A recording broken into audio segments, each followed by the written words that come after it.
Messieurs, dames, bonjour, bonsoir et bienvenue pour le bilan, ça y est, des animés du printemps. Il s'est passé des trucs de fou, il y a des séries qui ne sont pas finies. Alors déjà, primo parce que je les regarde en VF, déjà, et je les évoquerai tout à l'heure, mais aussi parce qu'il y en a qui continuent en fait, durant l'été, avec un cours d'eux, ou bien simplement parce qu'ils ont décidé de faire une pause, et donc de continuer. Des suites ont été annoncées pour certaines de ces séries, on reviendra dessus brièvement, et donc, si vous le voulez bien, on va commencer du coup par les séries qui ne sont pas encore totalement terminées, pour la simple et bonne raison qu'elles vont encore empiéter sur l'été. On peut commencer gentiment par un banger de chez Banger, je me mets sur le côté, avec, messieurs, dames, Re:Zero saison 4. Je pense qu'on va pas avoir trop peur de dire que cette escade de Re:Zero, cet arc 6, l'arc de la tour des Pléiades, est absolument exceptionnel. Le développement du personnage de Subaru est fou. Le fait que y a plusieurs épreuves à passer, qu'on ne connaît pas l'identité de Shaola, qui est plein de dingueries, notamment avec Anastasia qui n'est plus vraiment Anastasia. Et puis la perte de mémoire de Subaru, tout simplement. Juste la perte de mémoire de Subaru qui reset et qui donc redevient le Subaru peureux, comme si toute son évolution avait totalement disparu. Et j'ai vu certains se plaindre en fait de ça. Alors que ça fait partie intégrante de l'arc en fait. C'est pas parce que Subaru a perdu ses souvenirs dans cet arc que ça en fait un mauvais arc ou que le personnage redevient subitement nul et sans intérêt et insupportable. C'est tout le contraire en fait. C'est tout le build-up de la manipulation, de on ne sait pas trop ce qui se passe dans la tour, il se passe des dingueries, il perd complètement la boule, il en vient carrément à buter certains personnages, dont Meili par exemple, dont on apprend beaucoup plus de choses. Elle était, on va dire, un personnage un peu insipide dans la S1, elle apparaissait de la S1. Mais c'est vrai que ça restait encore méconnu et tout ce qui se passe dans cette tour en fait, parce que c'est bien, on apprend des trucs et tout, mais on ne connaît pas encore les étages supérieurs, etc. Et qu'est-ce qui se cache vraiment derrière? Quelle dinguerie se cache derrière tout ça? Et encore une fois, rien que le développement de Subaru qui perd ses souvenirs, qui pète les plombs au fur et à mesure de ses morts, qui meurt 4 fois en peu de temps en fait, et qui se méfie de tout le monde, qui est manipulé après avoir tué Meili. On sait pas trop qui est le vrai Subaru, qu'on me rappelle que quand il perd conscience et qui revient à lui, eh bien, soit il est marqué sur son bras, soit sur les murs. Subaru Netsuki est passé par ici, ou est dans la place, ou un truc comme ça, je sais plus comment c'est, parce que la traduction a fait débat aussi là-dessus. Bref. Il y a la suite qui revient au mois d'août, donc ce mois-ci, là, enfin là, incessamment sous peu, là, ça revient, là, bientôt, là.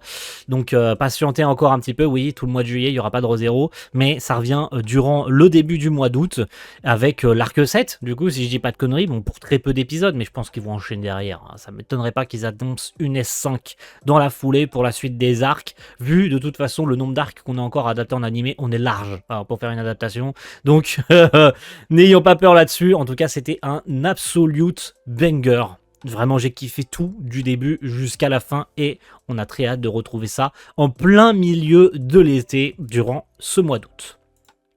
La suite, vous vous en doutez, c'est Slime. On rappelle qu'il y a 5 cours, c'est ce qui est beaucoup pour cette S4. Donc on va pouvoir la découper en S4 partie 1, S4 partie 2, S4 partie 3, et ainsi de suite, et ainsi de suite, et ainsi de suite. Du coup, durant cet été et durant le printemps, du coup, on a eu les 12 premiers. Et ça continue avec le deuxième cours. Donc on a 24 épisodes consécutifs et ça continue. Du coup, ça a continué cette semaine, ça continuera la semaine prochaine, etc., etc. On aura encore 12 épisodes ou 13 durant tout cet été. Puis après, ça prendra une pause et ça reviendra peut-être dans 3 ou 6 mois, etc., etc. L'arc, on va l'appeler l'arc de Mariabel Rozzo, en fait, rappelons-le comme ça, de la floraison de Tempest qui continue à se construire, mais surtout de la machination du coup de Mariabel pour se débarrasser de Limul et de sa manipulation autour de Yuki Kagurasaka qui est tout simplement sur le putain de visual art qui est incroyable. Et autant le dire direct, Mariabel Rozzo, et je pense que tout le monde était d'accord là-dessus, était un putain de pétard mouillé.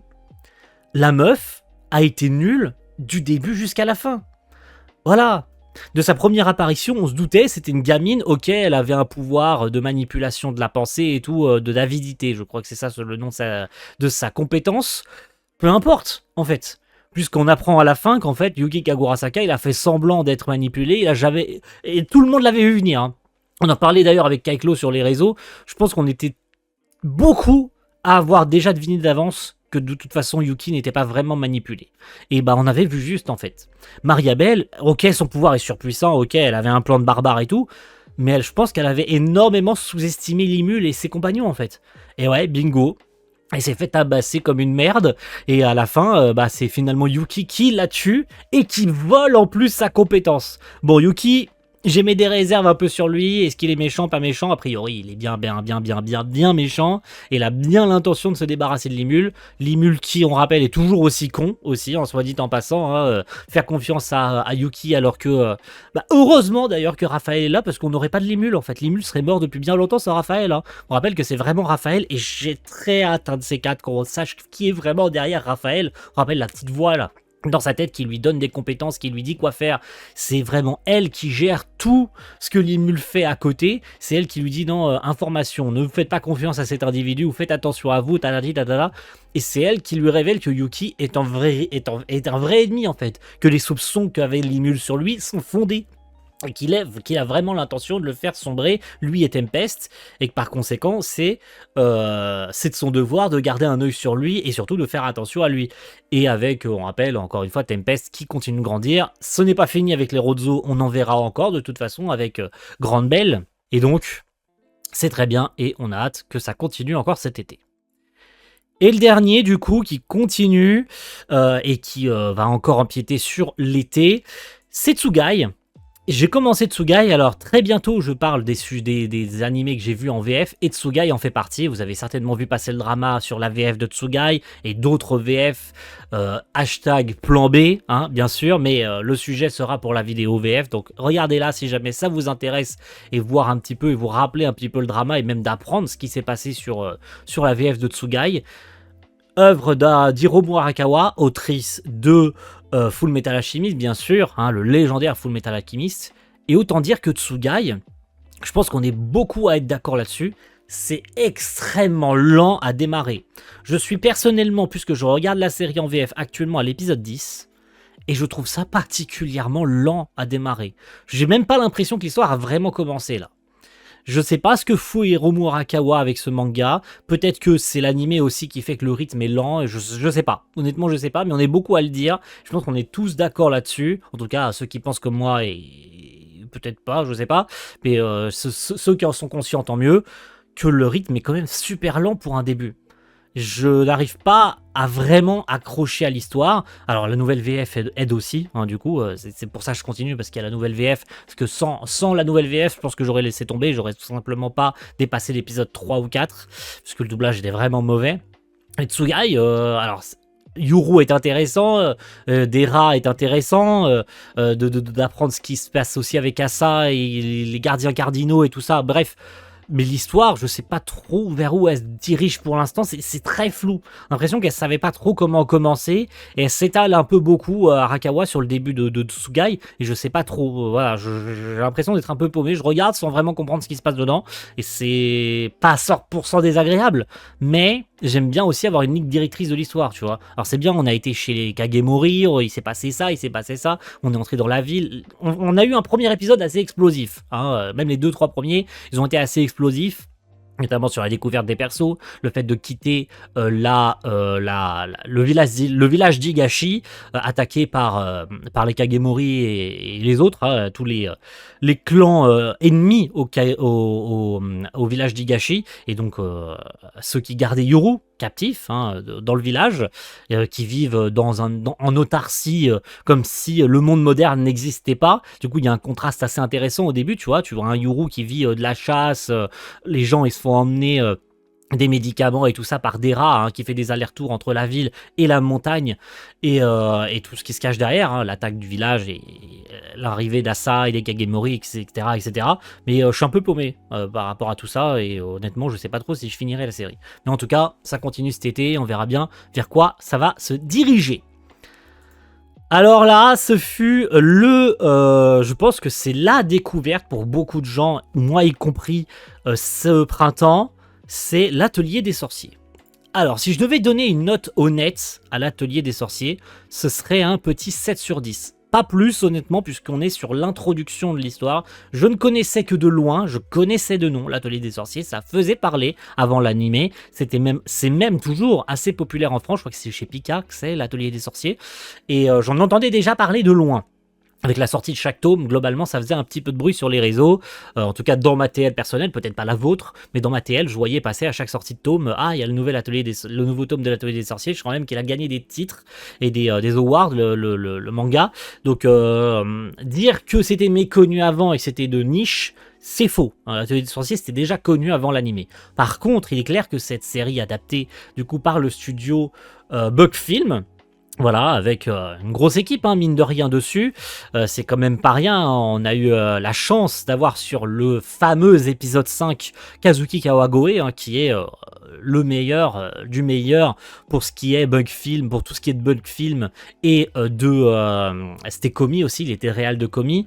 Je sais plus qui est le réalisateur de la série, mais en tout cas on a eu la chance d'avoir Kawagoe sur l'épisode 5 qui est clairement le meilleur et le seul gros épisode de cette première saison de l'Atelier des Sorciers. Globalement, le reste, c'est du build-up en fait. C'est l'introduction de l'histoire, on présente les persos. À la fin, on a le droit au petit examen magique que passe Tetsuya et je sais plus comment elle s'appelle, l'autre avec les cheveux noirs là. D'ailleurs, le design ont fait un peu débat. Ça reste joli. On avait peur que Bugfilm se plante sur cette production, puisqu'on rappelle qu'elle était prévue pour octobre de l'année dernière et qu'elle a été repoussée. Par contre, même si la qualité s'en est tenue jusqu'au bout, et ça c'est bien, parce qu'honnêtement on avait peur du coup que ça se casse la gueule, je reviens là-dessus, il n'empêche que la fin c'est criminel. Alors, j'ai vu beaucoup de gens dire « Ouais, si c'est pour nous faire acheter le manga, non merci, j'ai pas l'intention de l'acheter, etc. » C'est vrai que ça sonne un peu comme ça, quand même, la fin de saison là de l'Atelier des Sorciers, parce que oui, il y a de grandes chances que de toute façon il y ait une deuxième saison pour la simple et bonne raison, et semble la faire remarquer, merci, je crois que c'est Matterhouse sur le Discord de la communauté Blu-ray, que sur le documentaire qui présentait la série et la production chez Bugfilm, etc., il y avait déjà des scripts ou je ne sais quoi, un storyboard, etc. Je sais plus où quand c'est, il faudrait revoir le documentaire en question, qui parle d'un épisode 25. En gros, on voit vraiment clairement à la caméra un script ou quelque chose avec marqué épisode 25. Spoiler, il y a 13 épisodes dans la S1. Donc, il est clair et net que l'Atelier des Sorciers était prévu pour faire plus d'épisodes. Mais que, par une contrainte de temps et de calendrier, ils n'ont pas pu faire plus de 13 épisodes pour cette première saison. Et que par conséquent, ça explique pourquoi cette fin de saison se termine brutalement comme un épisode normal. Ça me surprendrait pas que de toute façon dans quelques jours, ou même un petit peu avant la sortie de cette vidéo, ça a été annoncé qu'il y a une S2 en fait. Voilà, encore une fois, je pense que de toute façon c'est dans les cartons et que ça reviendra incessamment sous peu. Mais en tout cas, c'était pas incroyable, mais c'était pas non plus catastrophique. On va pas se moquer, j'ai pas passé un mauvais moment dessus, c'était très cool, mais c'est pas non plus la dinguerie qu'on nous a vendu quoi. C'est juste ok en fait. Voilà. On a arrêté de survendre les séries. Ça sert à rien en fait. Et là, j'obtiens mon banger, moi personnellement, de la saison. Il nous en reste encore des petites séries à voir. Même si certains ne seront pas d'accord, je m'en bats les couilles, c'est mon avis personnel. C'est parfaitement subjectif, mais j'ai surkiffé. C'est pour ça que je dis que c'est mon top du top de la saison. C'est Wistoria S2. J'ai adoré. Alors peut-être parce que j'aime bien aussi Fujino Mori. C'est peut-être aussi ça. C'est peut-être dû à ça aussi, que j'adore Fujino Mori, j'adore Danmachi. Et donc par extension, j'aime bien l'histoire de Wistoria. Par contre, la prod a suivi aussi. C'est pas aussi exceptionnel que la S1. Parce que c'est vrai que la S1 a fait quand même quelques fulgurances et tout. Yoshihara était absent de cette suite. Et malgré tout, je trouve que la prod s'en est bien sortie. C'était pas parfait. Ça se sentait aussi, par extension, que cette S2 est une continuité de la 1. Alors, qu'est-ce que j'entends par là? En fait, à la fin de la S1, c'était pas vraiment une fin d'arc. Il manquait encore quelque chose. Le final de la première partie de l'œuvre, c'est-à-dire la Terminalia qu'on a eu sur les 4 premiers épisodes, aurait dû être dans la S1 et qu'on aurait dû finir la S1 sur la fin de la Terminalia. Ce que je suis d'accord, voilà, je suis d'accord sur ça, qu'on aurait dû finir sur la Terminalia et que la S2 aurait dû commencer sur l'entrée dans la tour. Ça aurait été beaucoup plus logique, mais je pense qu'encore une fois, pour une question de temps et de calendrier, ils n'ont pas eu le choix. Et donc par conséquent, ils se sont arrêtés au milieu du tome 6, c'est-à-dire à la fin de l'arc des profondeurs, là, où le groupe s'est retrouvé tombé et attaqué par une bête démoniaque, là. Et donc, on a eu sur les 4 premiers épisodes, on va dire le mini-arc de la Terminalia, de la ville qui se fait attaquer, et de l'arrivée des pouvoirs de Will, hein, des pouvoirs surpuissants de Will, beaucoup de gens qui meurent, et évidemment la remise des diplômes, l'arrivée dans la tour, les épreuves de la tour, donc la première floraison dont Will échoue, et la deuxième épreuve, la deuxième floraison, pardon, excusez-moi, où il a enfin maîtrisé ses pouvoirs du Whis, et donc, par extension, rejoint une faction, et non, c'est pas la faction, du coup, de glace de Elfie, hein, qu'il pensait revoir, qu'il a revu, bien sûr, hein, mais non, c'est pas, du coup, c'est celle qu'on pensait, qu'il a rejoint comme faction, il a rejoint la faction de la foudre, pardon, je cherchais le terme, la faction de la foudre de Zéo. Et j'ai adoré absolument tout, chaque épisode, même les épisodes de calme, de blabla, je les ai adorés. Parce qu'il y a du lore, parce qu'il y a des trucs sympas à voir, et ça se bouge en fait, ça se bouge le cul. L'épisode final de la Terminalia était absolument génial. Je pense même que c'est mon épisode préféré de toute la série. Et puis, parlons de l'avant-dernier épisode aussi, du combat de Elfaria, c'est-à-dire les deux Magavendé contre Zéo. Il était dinguissime cet épisode. Quasiment un épisode entier que d'action. Quasiment, j'ai bien dit quasiment parce qu'on va me reprendre sinon. Quasiment un épisode entier d'action. Cette série n'a pas besoin de Yoshihara en fait. Là ou pas là, la prod s'en sort bien. C'est pas parfait.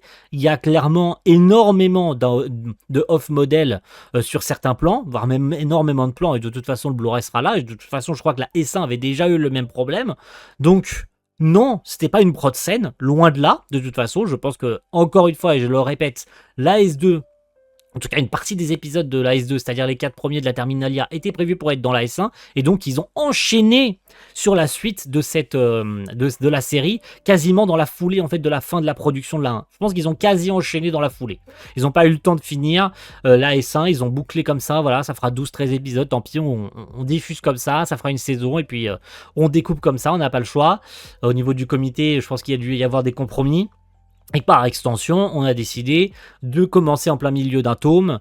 Et par contre, ils ont fini bel et bien sur la fin du tome 10.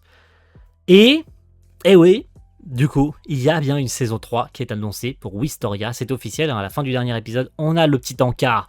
La Wistoria reviendra pour une saison 3. Et ça, c'est absolument génialissime. Autant continuer sur une bonne lancée. Et je pense qu'on est clair, hein, que Yoshihara sera pas là. Hein, si vous voyez pas son nom au générique, de toute façon, Hideaki Nakano, je crois que c'est le nom du réalisateur de cette S2, qui était, on rappelle, un réalisateur assistant, je crois, assistant réal sur la S1, parce que Yoshihara était le réal de la S1, et Yoshihara est passé réal en chef sur la S2, et Hideaki Nakano est passé réal sur cette S2. Il y a de grandes chances que Hideaki Nakano, si je me trompe pas encore une fois sur son nom, sera le seul réal sur la S3. Il n'y aura plus de Yoshihara, pour la simple et bonne raison que, même si le nom de Yoshihara est toujours là, je pense que Yoshihara, s'il fait seulement l'opening comme il l'a fait sur cette S2, on le verra pas ailleurs. Et là, c'est mon flop, du coup, parce que autant aller directement au fond du sujet. J'ai mon top, et il y a mon flop de la saison, et c'est Classroom of the Elite. Eh oui, alors j'ai pas mis le bon cahier visuel, je le sais. Oui, excusez, j'ai pas mis le bon cahier visuel. Classroom of the Elite S4. J'ai pas aimé. Alors, j'ai pas détesté. J'ai été jusqu'à la fin. Mais encore une fois, je comprends pas la hype autour de cette série. Alors on va me dire, tu forces, t'as déjà dit ça pour la S2, t'as déjà dit ça pour la S3, t'as déjà fait des vidéos où tu craches ta haine dessus. Pourquoi tu continues à regarder si tu n'aimes pas? Je déteste pas Classroom of the Elite. Par contre, que les gens continuent à sur-hype la série en mode c'est un truc de dingue et tout, il se passe des trucs de dingos dedans, non. Moi, je vais vous dire sincèrement ce que je vois en Classroom of the Elite. Je vois juste un BG ténébreux qui a 200 d'IQ, entouré de débiles mentaux. Voilà ce que c'est Classroom of the Elite. Voilà comment moi je le vois. En tout cas, comment l'animé le présente. Je suis désolé, encore une fois. Alors, quel est le speech de cette S2, de cette S4, pardon, histoire de vous rappeler, histoire de vous rafraîchir à la mémoire, même si elle est encore, je pense, toute fraîche pour beaucoup d'entre vous.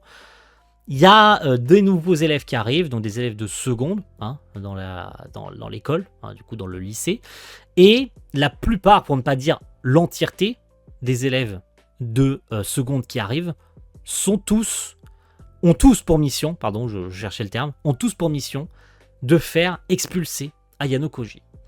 Il y a donc de nouveaux antagonistes qui arrivent, donc, dont Ozen, Kozen, Zozen, je sais plus comment il s'appelle, l'autre connard là, qui a une gueule et qui casse la gueule d'ailleurs à l'autre là de la S2 là, qui faisait le fifou là avec Ayano Koji, et Ayano Koji lui a mis une branlée monumentale. Il y a également un personnage de la Chambre Blanche qui est envoyé, et spoiler, on l'avait globalement tous vu venir qui c'était. La série a tenté de nous bait plusieurs fois, mais bon, encore une fois, vu le niveau d'écriture, je pense le niveau d'écriture de l'animé, hein, qu'on se moque pas du roman tout court, je pense que c'est vraiment l'animé le problème en termes d'écriture.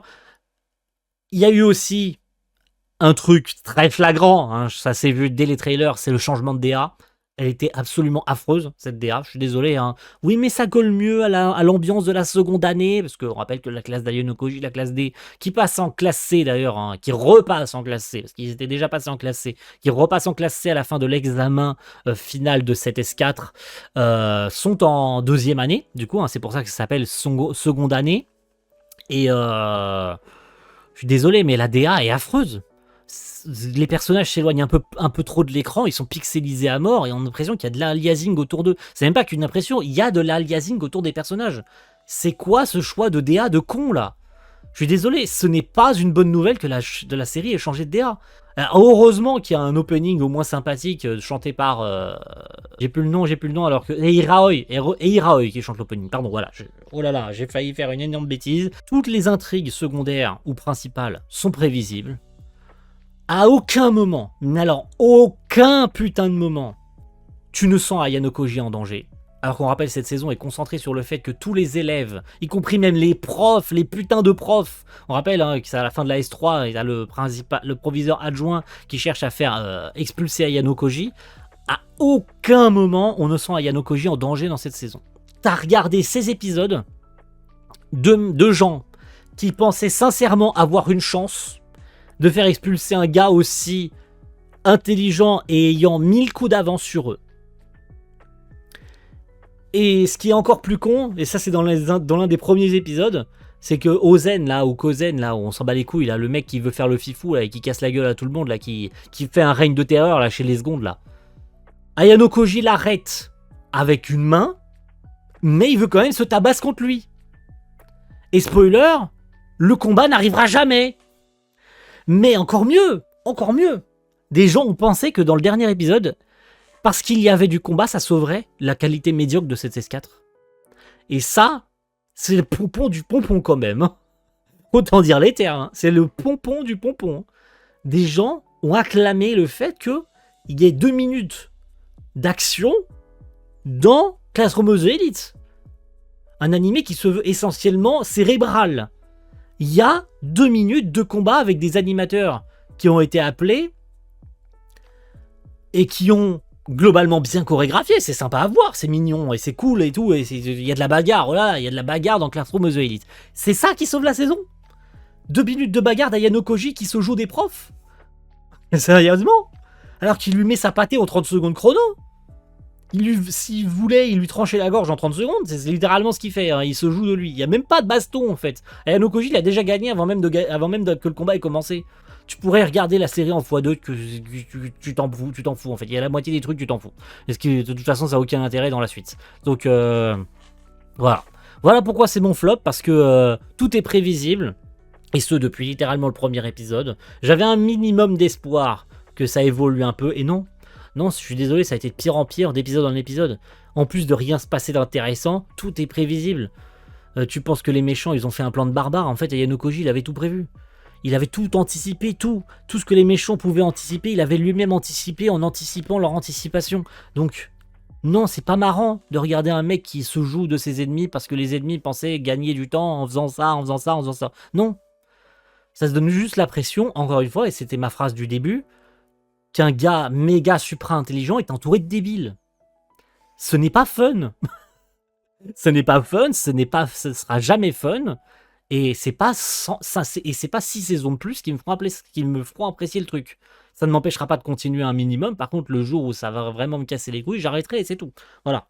je ferai pas de vagues, je ne ferai même pas de commentaires dans une vidéo comme là, vous en avez un, je ne ferai pas de commentaires, j'arrêterai tout simplement, je passerai à autre chose. Voilà. Je donne mon avis parce que j'ai été jusqu'au bout. Sinon, évidemment, je donnerais pas mon avis, ça aurait aucun intérêt. Voilà. Là, je le dis parce que j'ai été jusqu'à la fin. Et parce que ça m'a profondément déçu. Voilà. Et c'est tout.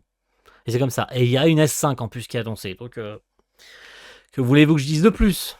On continue, hein. Kadokawa, ils vont pas lâcher le morceau. Hein. Ça fonctionne de toute façon. Donc, pourquoi est-ce qu'ils s'arrêteraient en si bon chemin, j'ai envie de vous dire? Et voilà, ça continuera. Et c'est pour mon plus grand malheur. Non, je rigole. Si vous kiffez, tant mieux. Mais moi, en tout cas, je comprends toujours pas à l'heure actuelle l'hype autour de Classroom of the Elite. Mais c'est comme ça, c'est mon avis perso. Allez, on est à la moitié de la vidéo, les amis. On tient encore un petit peu. Et on va parler d'une petite déception, ma foi. Hein, puisque je vais l'appeler la saison 2 de la quête secondaire. Et c'est Yozakura.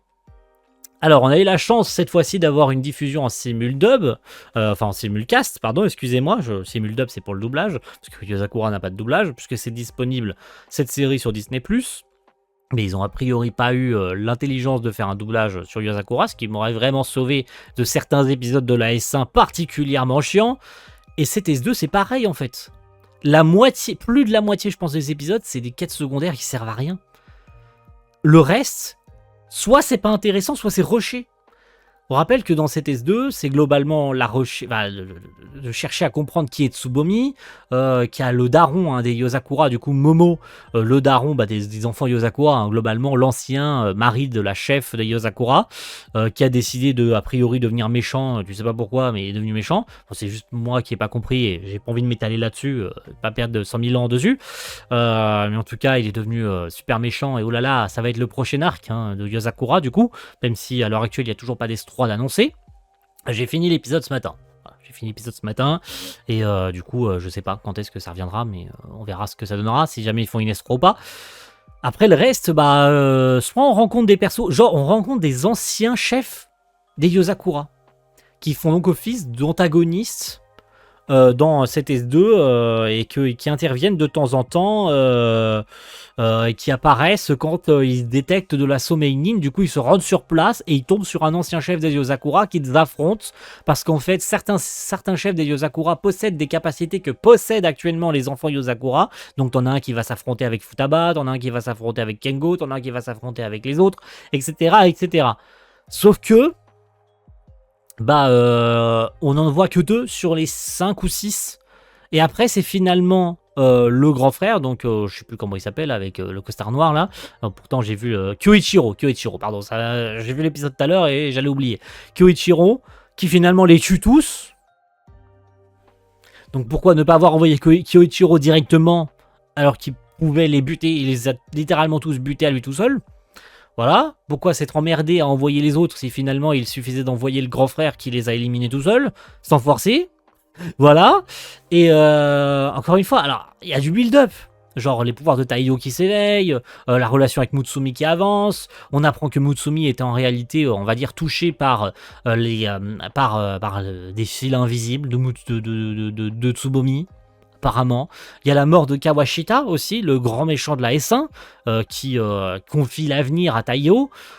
Tsubomi qu'on voyait pas vraiment comme un ennemi, mais plus comme une alliée qui est Taiyo dans l'ombre. Finalement, c'est la grande méchante de l'histoire, mais en fait non, en fait c'est Momo Yozakura. Bon, on part un peu dans tous les sens. Puis encore une fois, les épisodes qui ne servent à rien, genre l'épisode sur la gamine là, j'ai plus Ai, c'est ça, Ai, qui part chercher de la nourriture en forêt. Vraiment?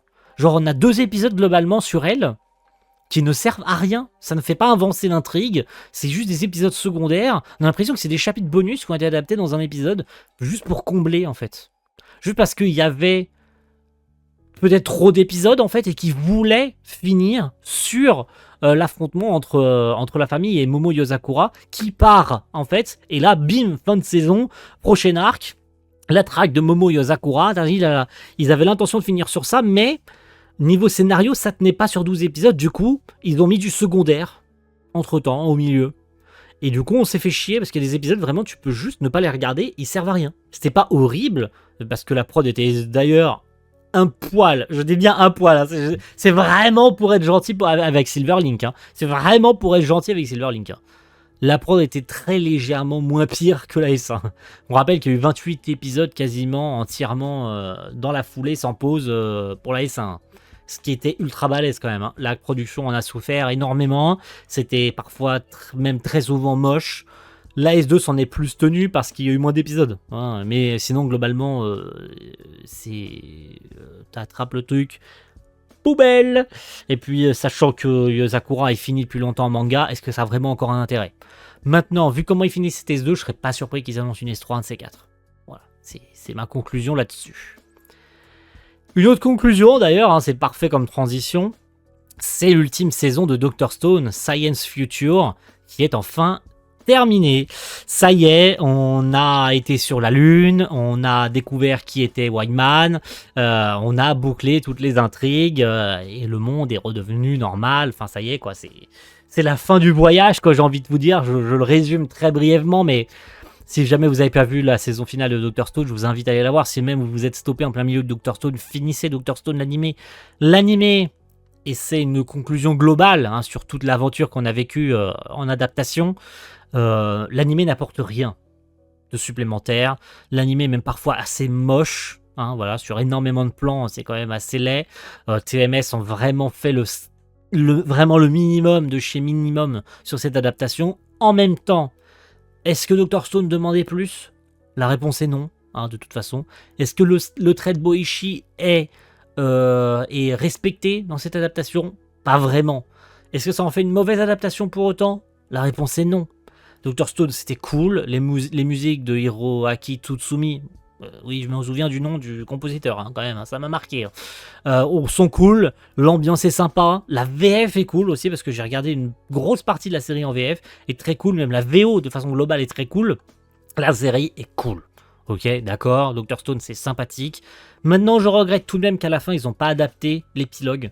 C'est-à-dire l'épilogue 4DX ou 4DS ou je sais plus, qui se passe très légèrement après la fin, en gros qui est la continuité de la fin, hein, puisqu'on te dit à la fin de Dr. Stone, attention le spoiler, si vous avez pas vu et passez à la série suivante, ou en tout cas aller un tout petit peu plus loin, ils construisent une machine à remonter le temps à la fin du à la fin du dernier épisode.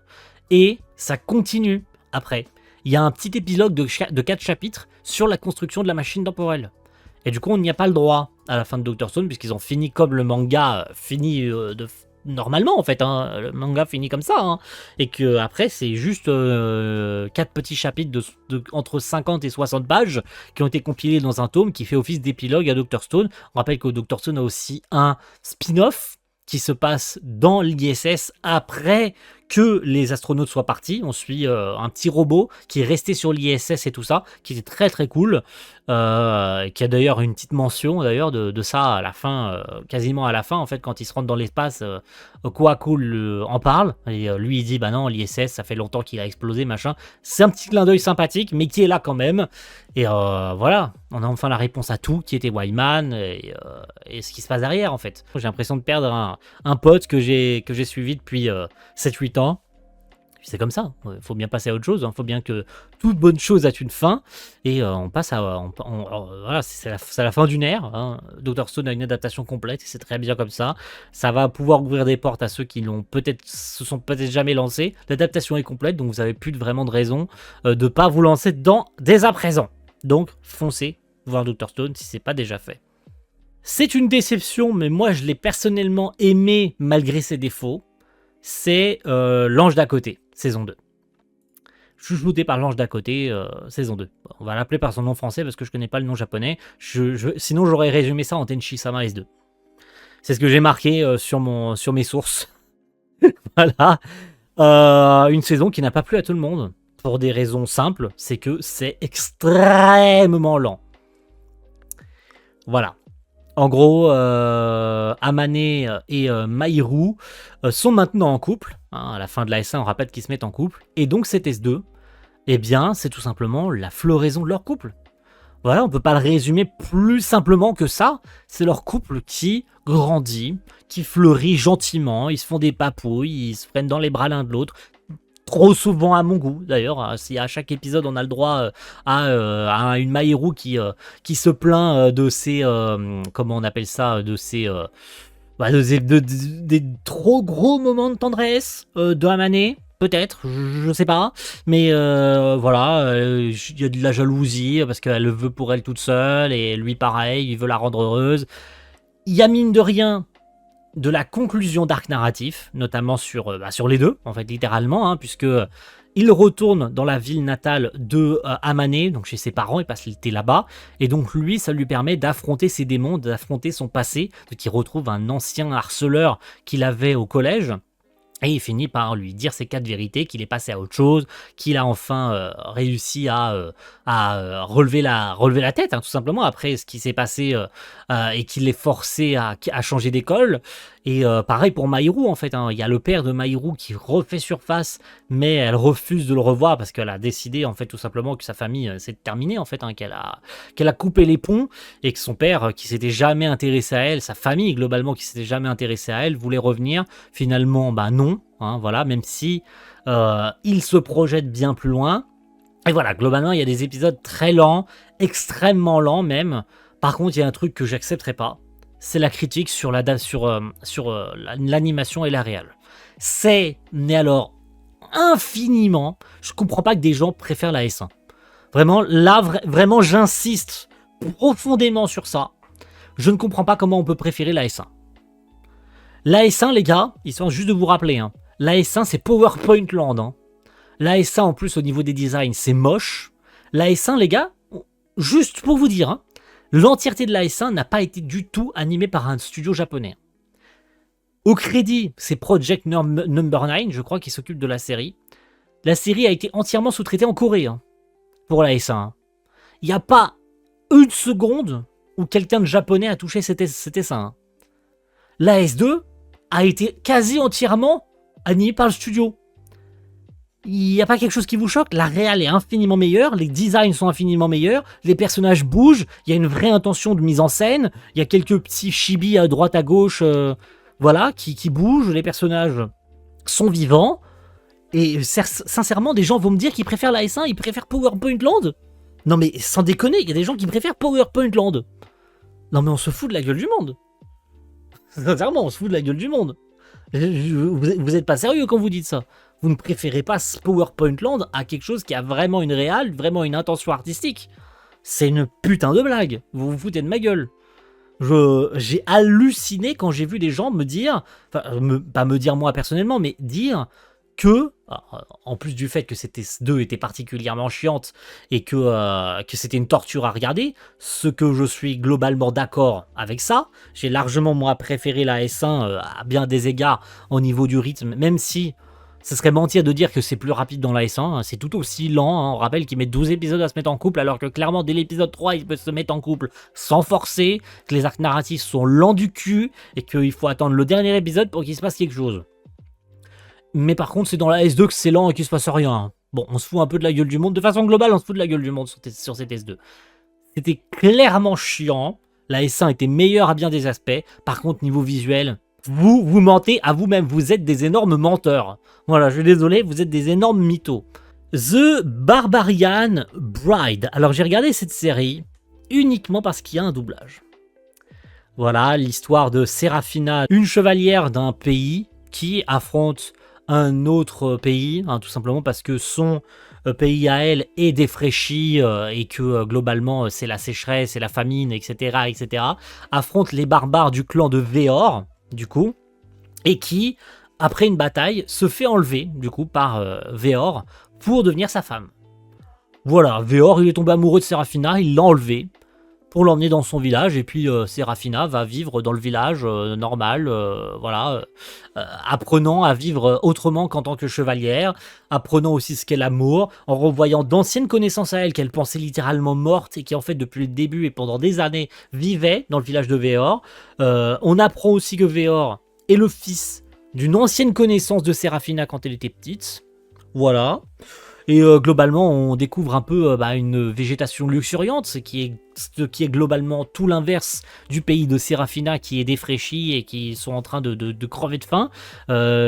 Chez les barbares, c'est la belle vie, hein. Ils mangent du dragon, ils ont des forêts luxuriantes, il y a des ruisseaux dans lesquels se laver. Enfin bref, c'est beau à voir en fait. Et c'est agréable. C'est agréable à voir, de voir Serafina découvrir. On découvre, en fait, à travers ses yeux, ça nous permet, nous et elle, de découvrir de la même façon un peu le clan de Véor, qui est très mignon, hein, soit dit en passant, même Serafina, hein, même si elle est plus vieille que lui. Parce que oui, ce mec a 18 ans. Voilà, je vais pas faire de commentaires là-dessus, mais c'est globalement cool. On a les classiques, hein, on a les elfes, on a les nains, ouais, on a les fées, les elfes, machin, bref. Tous les clans classiques d'une heroic fantasy. Bref, c'est sympathique. Voilà, je vais pas dire que c'est lent à démarrer, mais c'est sympathique à voir. C'est un petit moment sympathique en fin de journée, ou même en milieu d'après-midi, parce que ça sortait les jeudis après-midi, je crois. C'est sympathique à voir. Je vais pas passer un mauvais moment, c'était cool. Et si jamais il faut une suite un jour, je suis preneur. Voilà. Je m'arrêterai sur ça. Très sincèrement, j'ai pas grand-chose à dire de plus. C'est une petite déception, cette suite. C'est Farming Life in Another World, saison 2. Très longtemps à attendre CTS2 pour finalement un truc très moyen. Je suis vraiment très déçu. J'ai l'impression qu'on a vraiment vécu une saison en quête secondaire où il se passe rien. Alors, quand je dis qu'il se passe rien, il y a des nouveaux habitants qui arrivent à Grand Arbre, les saisons continuent de passer, donc les années continuent à passer aussi. Il y a des intrigues dans CTS2, hein. On les accueille encore une fois plein de monde. À un moment donné, il y a même un château volant qui arrive au niveau de la forêt.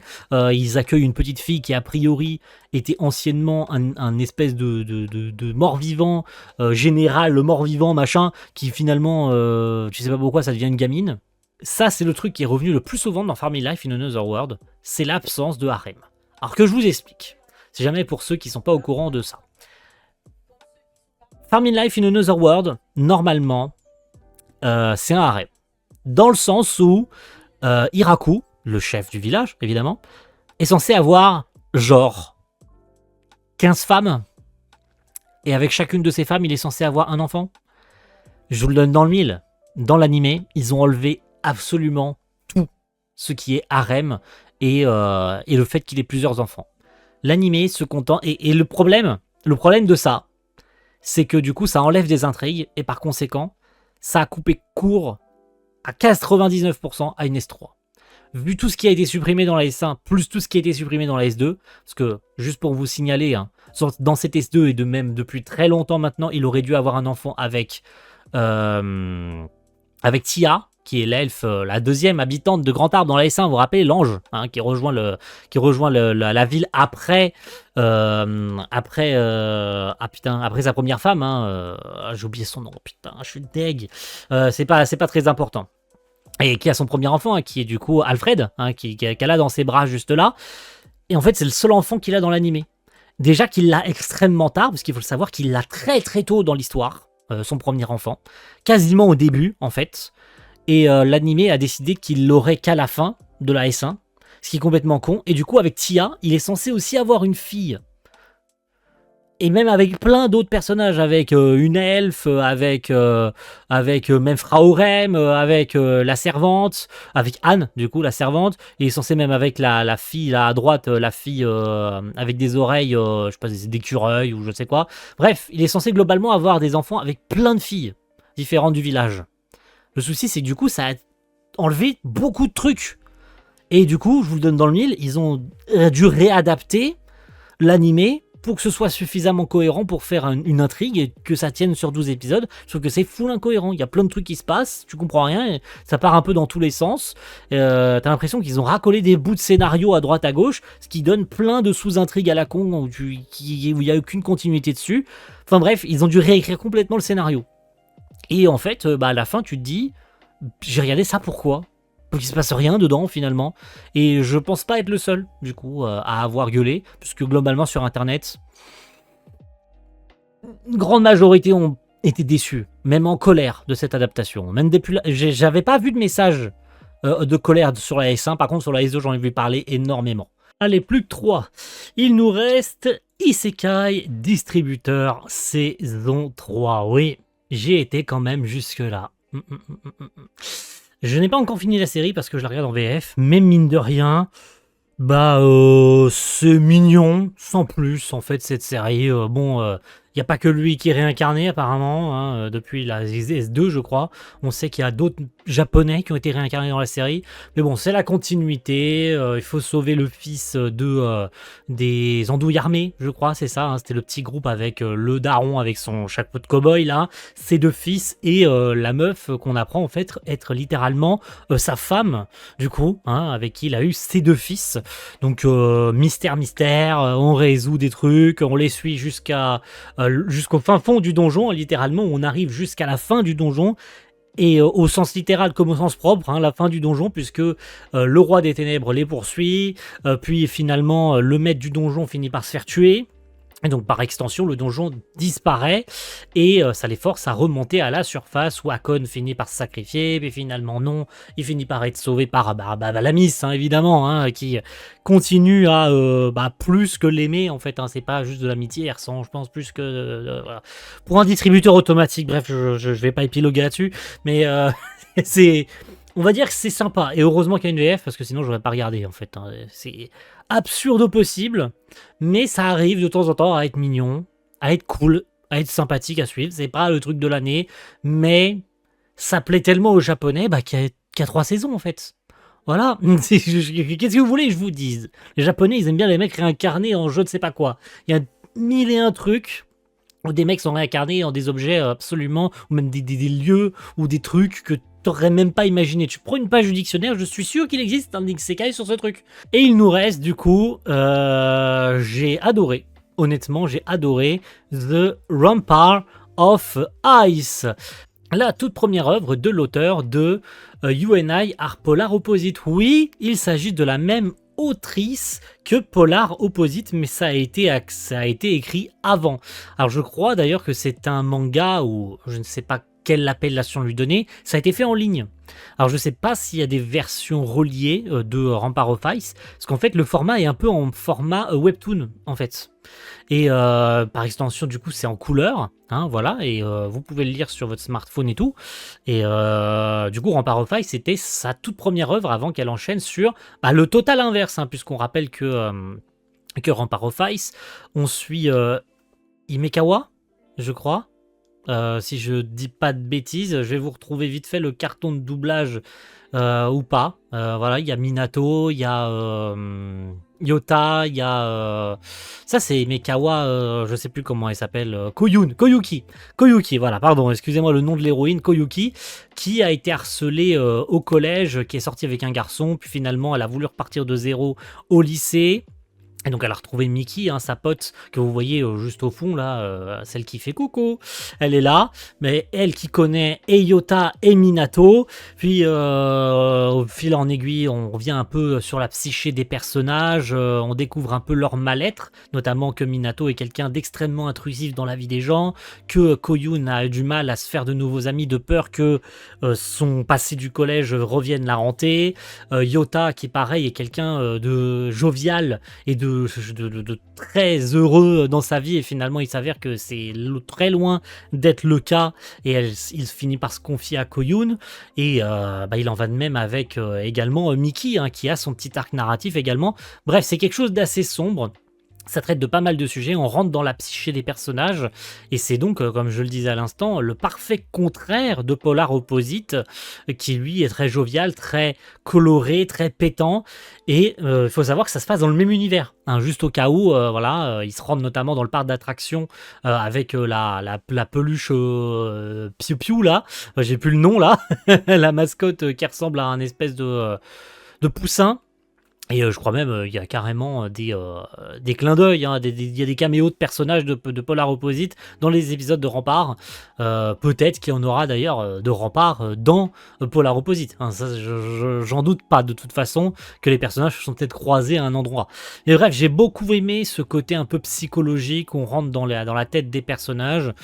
Certains diront que on rentre trop, et que ça sert à rien, et que les thématiques sont bordeliques, et que on s'attarde trop sur des détails inutiles. Moi j'aime bien, parce que Quand on s'identifie au personnage, c'est-à-dire qu'on a vécu quelque chose de similaire, on ne peut que être touché par l'intrigue. Même si ça paraît gnangnan et que parfois c'est pas forcément fidèle à ce qui peut réellement se passer et que l'autrice a peut-être jamais expérimenté elle-même ce genre de traumatisme et qu'elle peut ne pas vraiment avoir écrit ce que ça peut donner dans la réalité, il n'empêche que quand toi, tu as déjà vécu quelque chose de similaire et que tu vois un personnage à l'écran vivre ce que tu as peut-être toi vécu, tu ne peux que rentrer dedans en fait. Tu comprends ce que les personnages vivent, c'est profondément ancré dans l'histoire et c'est ce que j'ai ressenti dans Rempart of Ice. Malgré que j'ai pas vécu exactement les mêmes choses, voire pour ainsi dire pas du tout les mêmes choses, mais pour le coup je me suis senti investi dans l'histoire bien plus que dans Polar Opposite qui est donc le parfait inverse, le truc tout mignon, tout rose bonbon, avec les petits couples tout mignons et tout. J'aime bien ce côté posé, ce côté psychologique, qui va pas à 100 000 à l'heure, et qui prend le temps de nous expliquer un petit peu ce que ressentent les personnages. J'ai kiffé. De A à Z, du coup, ce Rempart of Ice. Il y a de grandes chances que de toute façon, il y ait une suite. Voilà, Rempart of Ice, ça a été teasé. Puis de toute façon, entre le tournage et le montage, il y aura certainement eu des annonces. Pareil, par exemple pour Yozakura, ils auront peut-être annoncé une partie 2 ou une saison 3, je ne sais pas. Et pour d'autres séries, allez savoir entre-temps. Mais Rempart of Ice, de toute façon, il y a de grandes chances, puisqu'il resterait encore une grosse moitié de l'œuvre pas adaptée. Et par conséquent, ils peuvent faire une saison 2 ou une partie 2 pour adapter tout ce qui reste adapté du manga, ou peu importe c'est quoi le nom. Mais en tout cas, moi, j'ai particulièrement adoré. Et est-ce que j'ai un personnage favori ? Ouais, je pense que Yota, parce que c'est un petit peu Victor aussi qui le fait en VF, m'a beaucoup plu. Et on boucle sur la deuxième série, j'en parlais plus tôt dans la vidéo, notamment sur l'Atelier des Sorciers, où on a énormément survendu la série, puisqu'elle était déjà connue avant l'arrivée de l'animé du coup, et par conséquent, énormément de gens attendaient l'arrivée de l'animé pour voir leurs fameux moments, les moments clés de ce genre de romance, de slice of life. Je vais le résumer en Otakugal. Si vous n'avez pas vu passer cette série, moi sachez qu'avant même, quelques mois même avant l'arrivée de l'animé et pendant la durée de l'animé, j'ai vu énormément de gens se lancer dans le manga et j'ai vu passer énormément de planches, du coup, de moments particulièrement clés, très souvent les mêmes en fait, notamment une scène de l'épisode final où ils sont assis contre le mur et ils se tiennent la main, etc. Je spoil pas quand est-ce que c'est exactement ni ce que ça signifie, mais voilà, énormément de gens attendaient l'arrivée de cet animé et ont, comme beaucoup, en fait, et c'est pour ça que ça m'a fait penser au syndrome Alia. En fait, les gens ont été méga hype de La Mort qui tue, en mode c'est une super série, meilleure romance de la Terre, vous allez voir, ça va retourner Internet, Otakugal, c'est un peu pareil en fait. Il y a eu une hype immense à l'arrivée de l'animé parce que du coup le manga avait déjà son public, était déjà populaire avant l'animé. Il n'y a pas eu besoin que l'animé arrive pour que...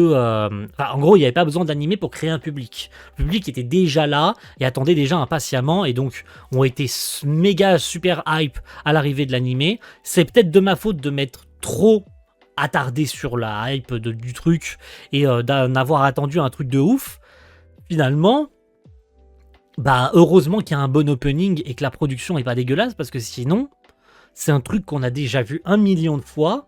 J'ai pas détesté, j'ai pas passé un mauvais moment, c'est plutôt sympathique, parce que heureusement que la prod sauve le truc, que les personnages sont pas abominables, notamment les deux gars que vous voyez sur l'écran, notamment Amane et Ijishi, bien sûr, qui rencontre le fameux Otaku, Seo, de son vrai nom, même si il se fait appeler tout le temps l'Otaku par les deux jeunes demoiselles. Et globalement, c'est un truc qu'on a déjà vu 1 milliard de fois, en fait. Le gars absolument pas splendide, qui a pas une vie de ouf, qui est juste un otaku qui regarde des animés et qui regarde une série en particulier.